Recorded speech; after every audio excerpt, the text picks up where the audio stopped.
G10, it will be the cyclic group, C10. And like I said before, that's true of any n. G to the n is always isomorphic to C of n. So n here is 10, so we've found one group at least that's isomorphic to G10. That's one type, the cyclic group type. All right. Okay. Now assume there's no element of order 10. All right. So that means the other elements besides the unit of order 2 or 5. That's all the possibilities we have. Right. Now, can we have? Is it possible to have all the elements besides the unit of order 2? Is that a possibility? Now, if that's true, go back to theorem 38. If that's true, every element is of order 2, except the unit, then that group will be isomorphic to a multiple direct product of this form. C2 times C2 times C2 dot dot dot. That's theorem 38. Now look, this dot dot dot just means more of these C2s. So a multiple direct product several times. So now look, the order of this group here is some power of 2. 2 to the n. And what are the results of 2 to the n? Well, it's 2, 4, 8, 16, 32, right? There's no way you can have 2 to the something, some integer, giving you 10. Doesn't fit, right? Therefore, you cannot have all of the elements, except for the unit, having order 2. That's not possible, right? Therefore, one of them at least must have order 5. Okay, follow that logic? Right. So there must be an order. There must be one element at least that has order 5. All right, and you've used theorem 38 to show that that has to be the case. All right. So we know there has to be at least one element of order 5. So let that be A. Okay, so this element has order 5, and therefore we can generate the subgroup generated by this, and here it is. Right, A has order 5, so this subgroup is a subgroup of your group. Right? That was one of the theorems way back. The subgroup generated by an element, right, of that form. So immediately we now have five elements belonging to the group. So as usual, let's suggest there'll be another element, call it B, which will be now the sixth element of this group, and we'll assume that A and B are generators of the group. And to justify that, we have to show they're all distinct. So let B be the 6th, and it's distinct, right? It's not one of these 5. It's different. Now again, same argument as before for G9. It's a group, so you have to have closure. So if we have this 6th element B, you'll get all these products as you construct the group table. So you'll have BE and BA and BA squared, BA cubed, BA to the 4th. You get all these, right? And let's show. You can show they're distinct. Well, I'll just give you taste. You can do it for yourselves. But let's say these two. So proof by contradiction. So let's say these two are the same. So therefore BA equals BA cubed. Therefore A squared equals E. A squared equals E. Contradiction. Right? And so let's say BA equals BA to the 4th. So therefore A to the 3 is E. but these two are different. So, and so on. So you can show all of these 10 of them. They're all distinct. They're all different. Okay. So so A and B seem to be the generators of this this group, right? You just by inspection, you have generated all 10 of them just using A and B.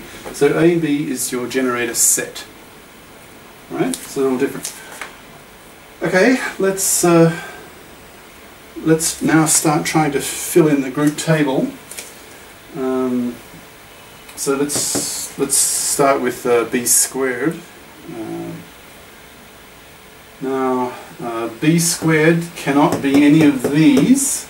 So B squared cannot be any of these betas, like the second half, right?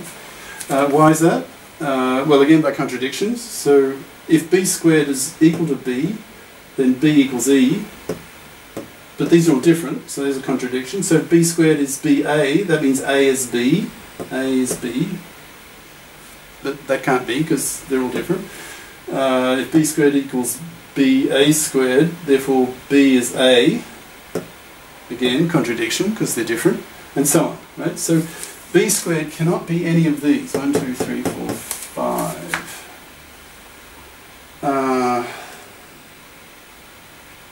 Right? Now, why? Now we can also eliminate, so we've eliminated 5 possibilities. B squared cannot be any of these 5. Now, so we still have 5 other possibilities for the value of B squared. Well, we can get rid of another 4 of them, and hence we've got rid of 9, and therefore we've found what it has to be, because that only leaves one other possibility. But B squared cannot be any of the A's either, any power of A. And why is that? Well, let's say B squared equals A. What is the order of A? It's 5, right? Yeah, it's 5. So the first time that A to some power becomes E is when A is 5.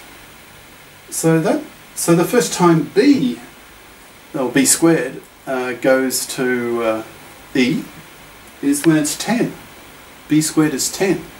Therefore the order of B is 10, not 5. Right? So that's a contradiction. So B squared cannot be any of these. Right? So we've eliminated 4, we've eliminated 5, so in total we've eliminated 9, and the only possibility left over for B squared is B. Okay? So B squared has to be E. Alright? So we found B squared, it's E. Now, what's the value of AB?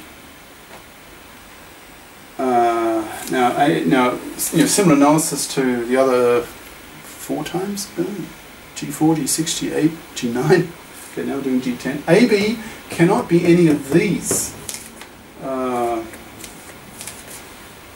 we've done it several times, so I won't even start. Okay, so 1, 2, 3, 4, 5, 6. AB cannot be any of these, by simple contradiction.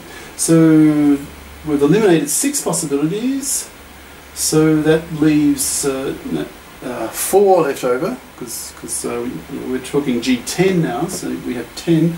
So what are the 4 possibilities? So AB could be equal to BA, BA squared, BA cubed, BA fourth.